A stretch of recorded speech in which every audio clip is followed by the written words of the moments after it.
छत्तीसगढ़ में कांग्रेस के अध्यक्ष राहुल गांधी सीएम भूपेश हुंकार भरेंगे तो उधर बीजेपी के लिए शिवराज और रमन सिंह माहौल बनाएंगे। उधर मध्य प्रदेश में आज कांग्रेस के दो दिग्गज सिंधिया और दिग्विजय सिंह पर्चा भरेंगे तो साध्वी की प्रज्ञा के बयान पर सियासत भी जोर पकड़ रही है। तो छत्तीसगढ़ मध्य प्रदेश में नो डाउट आज सियासत का सुपर शनिवार रहने वाला है। रायपुर और छत्तीसगढ़ में कैसा माहौल है ये हम जानेंगे हमारे संवाददाता सौरभ सिंह परिहार से, जो इस वक्त हमारे साथ न्यूज रूम से लाइव जुड़े हुए हैं। और मध्य प्रदेश में सियासत कैसी गर्म है ये जानेंगे हमारे संवाददाता राकेश, जो इस वक्त भोपाल से हमारे साथ न्यूज रूम से लाइव है। सबसे पहले सौरभ, मैं आपसे बातचीत करना चाहूंगी। अगर हम आज बात करें तो आज शनिवार है, वो एकदम सुपर सियासत का रूप आज उसने ले चुका है। अगर हम बात करें तो आज राहुल गांधी आने वाले हैं, तो वहीं भूपेश बघेल भी आज मेगा शो करने वाले हैं और रमन सिंह भी आज पूरी ताकत झोंकने वाले हैं तीसरे चरण के लिए। तीसरे चरण के चुनाव के लिए जो है केवल कल का दिन बस बाकी है। इसके बाद जो है चुनाव प्रचार कल शाम से जो है थम जाएगा। इससे पहले कि कांग्रेस और भाजपा के तमाम बड़े नेता जो है चुनावी सभा को संबोधित करेंगे, रोड शो करेंगे। अगर बात करें राहुल गांधी की, तो राहुल गांधी पहली बार जो छत्तीसगढ़ आ रहे हैं इस लोकसभा चुनाव के पहले और दूसरे चरण में वो नहीं आ पाए थे और तीसरे चरण के लिए आज वो आ रहे हैं और दो लोकसभा को संबोधित करेंगे। पहले बिलासपुर और फिर जो है वैशाली नगर दुर्ग लोकसभा के अंतर्गत जो सीट आती है वहाँ को संबोधित करेंगे। सबसे खास बात यही कि राहुल गांधी जो है पहली बार आ रहे हैं, तो ऐसे में जो कांग्रेस के नेता हैं और कांग्रेस के कार्यकर्ता हैं, प्रत्याशी है, वो पूरी तरीके से जी जान लगा के जो है मेहनत करेंगे किस तरीके से वहाँ पे कार्यकर्ता इकट्ठा जो है जुटाया जाए। लगभग भीड़ जो है 1 लाख की भीड़ बताई जा रही कि दोनों जगहों पे किए जाएंगे। दूसरी बात, भूपेश बघेल जो है आज राजीव भवन जो कांग्रेस भवन है वहाँ से रोड शो करेंगे और इस दौरान जो है जो रायपुर लोकसभा के अंतर्गत जो उनके विधायक हैं और जो उनके वरिष्ठ नेता और कार्यकर्ता हैं वो उस रोड शो में शामिल करेंगे और रायपुर शहर में लगभग 3 घंटे से ज़्यादा जो है वो रोड शो करेंगे। अगर राहुल गांधी के दौरे की बात करें तो राहुल गांधी आज 3:15 बजे सबसे पहले जो है बिलासपुर के से लगे जो सकरी है वहाँ पे सभा को संबोधित करेंगे। फिर वहाँ से जो है सीधे फिर जो है वैशाली नगर आएंगे जहाँ पे वो जो है सभा को संबोधित करेंगे। और ये दोनों लोकसभा जो है अभी एक में बीजेपी है बिलासपुर में, तो ऐसे में कहीं ना कहीं कांग्रेस की यही रणनीति कि कैसे जो लोकसभा कहीं ना कहीं बीजेपी के पास हमेशा से रही है पिछले 4 से 5 दशक से 4 से 5 टाइम से, तो ऐसे में क्यों ना उसको जो है उस गढ़ को भाजपा का जो किला है उसको ध्वस्त किया जाए, इसके लिए पूरी तैयारी कर ली गई है। वहीं अगर दुर्ग की बात करें तो दुर्ग में जो है अल्टरनेट होते रहता है, जैसे भी दुर्ग के सांसद जो स्वयं जो है कांग्रेस के सांसद थे ताम्रध्वज साहू, तो वैसे में देखना होगा कि जो राहुल गांधी का यह दौरा है वो कितना इफेक्टेड डालता है जो 7 लोकसभा में सीटों पर चुनाव। और अगर बात करें कि राहुल गांधी क्यों नहीं आए थे छत्तीसगढ़ पहले और दूसरे चरण के लिए, तो बता दूं कि पूरी तरीके से राहुल गांधी को छत्तीसगढ़ के नेताओं ने जो विश्वास में ले लिया है कि जो है हमारे रहते जो है आपको जो है आने की ज़रूरत है, लेकिन जो है इतनी ज़्यादा मेहनत करने की ज़रूरत नहीं है क्योंकि 11 सीटों पे जो है जीतेंगे, ये जो है कांग्रेस के नेताओं द्वारा जो है मैसेज दिया गया राहुल गांधी को। इसलिए राहुल गांधी काफ़ी आश्वस्त हैं छत्तीसगढ़ को लेकर और अन्य राज्यों में, इसलिए वो चुनावी सभा और चुनावी दौरा ज़्यादा कर रहे हैं। बात करें अगर सरगुजा, रायगढ़ और कोरबा, फिर बिलासपुर, रायपुर, तो ऐसे सीटों पे जो है घमासान जो है 23 तारीख को होना है, वहाँ पे जो है वोटिंग डाले जाएंगे। अब देखने वाली बात होगी किस तरीके से कांग्रेस जो है केवल जो है 36 से 38 घंटे बचे हैं उसमें किस तरीके से और ज़्यादा से ज़्यादा लोगों तक अपनी बात पहुँचाने की कोशिश करेंगे। तो बात करें सबसे ज़्यादा अगर कांग्रेस में देखें तो कांग्रेस छत्तीसगढ़ में जो है जो 70 दिन की उनकी सरकार हुई है आचार संहिता लगने से पहले, तो उस दौरान जो काम किए थे, तमाम जो घोषणाएं किए थे, जो विधानसभा में उन्होंने वादा किया था वो उन वादों को पूरा किया है। किसान कर्जा माफ की जो बात करें, न्यूनतम समर्थन मूल्य देने की बात करें या बिजली बिल हाफ जैसे और अन्य मुद्दे जिसको लेकर कांग्रेस ने कहीं ना कहीं जो है काम करने का जो भरोसा दिलाया है, इसलिए लोग जो है यहाँ छत्तीसगढ़ में जो है छत्तीसगढ़ के मतदाता, क्योंकि मैं पिछले जो 2 चरणों के जो लोकसभा चुनाव वहाँ पे हम जो है रिपोर्टिंग के लिए गए, तो लोग जो है बहुत मतलब अपना पत्ता नहीं खोलना चाह रहे कि वो किसको वोट देंगे। बहुत ही दुविधा की स्थिति में फंसे हुए हैं क्योंकि अभी का जो चुनाव है लोकसभा चुनाव देश के लिए चुनाव हो रहा है। ऐसे में लोगों को कहना है कि देश के लिए बेहतर कौन हो सकता है, तो वो बता नहीं रहे कि कौन है। लेकिन अभी कुछ महीने ही हुए हैं, 2 महीने ही हुए हैं कि छत्तीसगढ़ सरकार की तमाम योजनाओं का जो है लोगों को फायदा मिला है।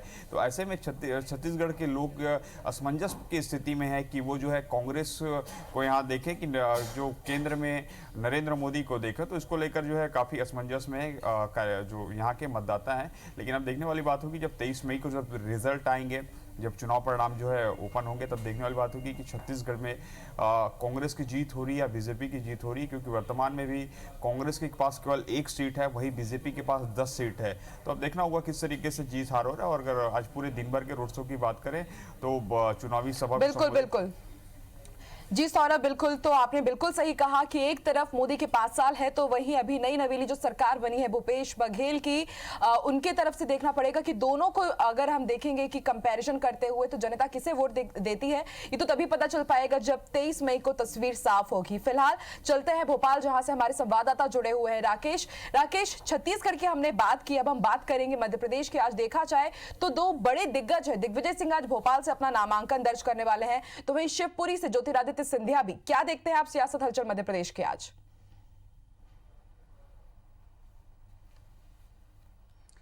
देखिए, मध्य प्रदेश में आज हम बात करें तो चुनावी गतिविधियां कई तरह की हैं। सीएम कमलनाथ जो है सिवनी में आज कांग्रेस प्रत्याशी के पक्ष में जो है सभा को संबोधित करेंगे, तो छिंदवाड़ा में भी वो जनता से जो है नकुलनाथ और खुद जो छिंदवाड़ा विधानसभा के उपचुनाव है उसके लिए खुद के लिए जनता से वोट मांगेंगे। इसके साथ ही जो अहम मध्य प्रदेश में कांग्रेस के 2 बड़े दिग्गज नेता हैं, हम बात कर रहे हैं ज्योतिरादित्य सिंधिया और पूर्व मुख्यमंत्री दिग्विजय सिंह की। दोनों ही दिग्गज आज अपना नामांकन जो है दाखिल करने वाले हैं। ज्योतिरादित्य सिंधिया गुना से जो है एक बड़ा काफिला लेकर शिवपुरी की ओर रवाना होंगे और शिवपुरी में अपना नामांकन पत्र दाखिल करेंगे। और सिंधिया आज जो है पूरे संसदीय क्षेत्र में गुना से शुरुआत करेंगे, शिवपुरी तक पहुंचेंगे और वो वहां पर शक्ति प्रदर्शन करने वाले हैं। ये जनता को बताने वाले हैं कि जो है कितनी दमखम रखते हैं वो। एक जानकारी मिली, करीब 150 कारों का काफिला गुना से रवाना होगा जो कि शिवपुरी तक जाएगा। वहीं राजधानी भोपाल में बात करें तो पूर्व मुख्यमंत्री दिग्विजय सिंह जो है अपना नामांकन पत्र दाखिल करेंगे। हालांकि दिग्विजय सिंह ने अपनी पार्टी के तमाम कार्यकर्ताओं से कहा है कि जो नामांकन पत्र करने की प्रक्रिया है वो साधारण तरीके से होगी, लेकिन चूंकि दिग्विजय सिंह मध्य प्रदेश का बड़ा नाम है, पूर्व मुख्यमंत्री रहे हैं वो, और जिस तरह से उन्होंने जनसंपर्क किया है तो आज ये माना जा रहा है कि उनकी जो पदयात्रा है उसमें हजारों की संख्या में कार्यकर्ता शामिल हो सकते हैं। आज राजधानी भोपाल में वो पदयात्रा के रूप में नामांकन पत्र दाखिल करने जाएंगे। हालांकि उनके साथ जो कार्यकर्ताओं की संख्या होगी काफी ज्यादा होगी, तो ये भी हम कह सकते हैं कि दिग्विजय सिंह की जो है दमखम भी आज राजधानी भोपाल में देखने को मिलेगा। पिछले लगातार 20-25 दिनों से जो जनसंपर्क कर रहे हैं, जो राजधानी भोपाल में माहौल बना हुआ है, उसका शक्ति प्रदर्शन आज राजधानी भोपाल में देखने को मिलेगा। वहीं हम बीजेपी की ओर से बात करें तो बीजेपी के पूर्व मुख्यमंत्री शिवराज सिंह चौहान आज छत्तीसगढ़ पहुंचेंगे और छत्तीसगढ़ में जो बीजेपी प्रत्याशी है उनके पक्ष में जो है प्रचार प्रसार करेंगे। इसके साथ ही राजधानी भोपाल में जो बीजेपी से उम्मीदवार बनाई गई हैं, हालांकि वो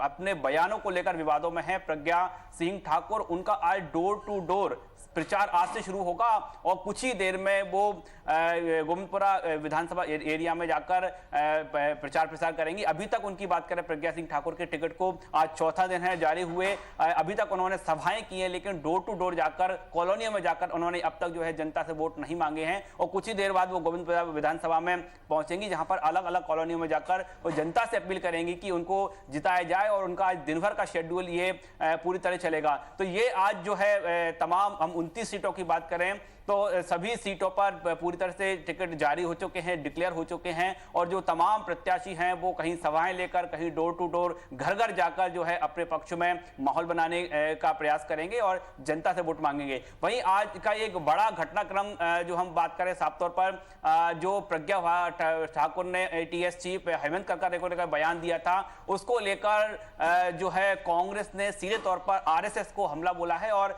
सहकारिता मंत्री डॉक्टर गोविंद सिंह ने ये जो है बयान जारी किया है कि जो प्रज्ञा सिंह ठाकुर हैं उनको जो ट्रेनिंग दी है वो ट्रेनिंग है RSS ने दी है और RSS जो है आतंकवादी गतिविधियों में शामिल लोगों को ट्रेनिंग देता है, वो तैयार करता है।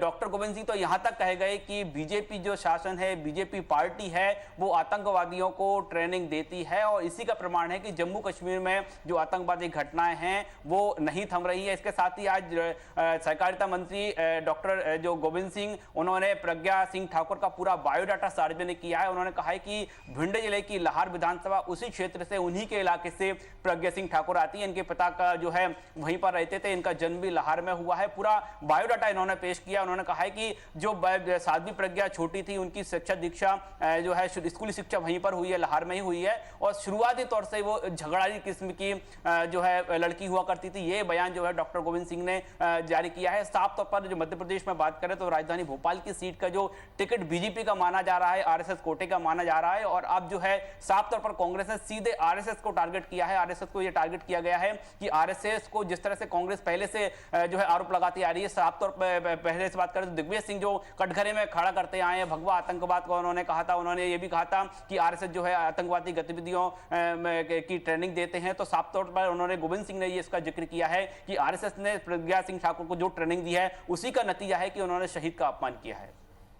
जी राकेश, आपने बताया कि बड़ा बयान दिया है सहकारिता मंत्री गोविंद सिंह ने। आइए आपको सुनवाते हैं कि गोविंद सिंह ने आखिर क्या बयान दिया है। जहाँ तक सवाल साध्वी प्रज्ञा का है तो इनको राष्ट्रीय स्वयंसेवक संघ इसी प्रकार की ट्रेनिंग अपने कार्यकर्ताओं को, नेताओं को देती है। भारतीय जनता पार्टी आतंकवादियों को संरक्षण देना, वो सांप्रदायिक भावना फैलाने वालों को भी टिकट दे सकती है, और यही सोच के उन्होंने भोपाल में टिकट दिया है।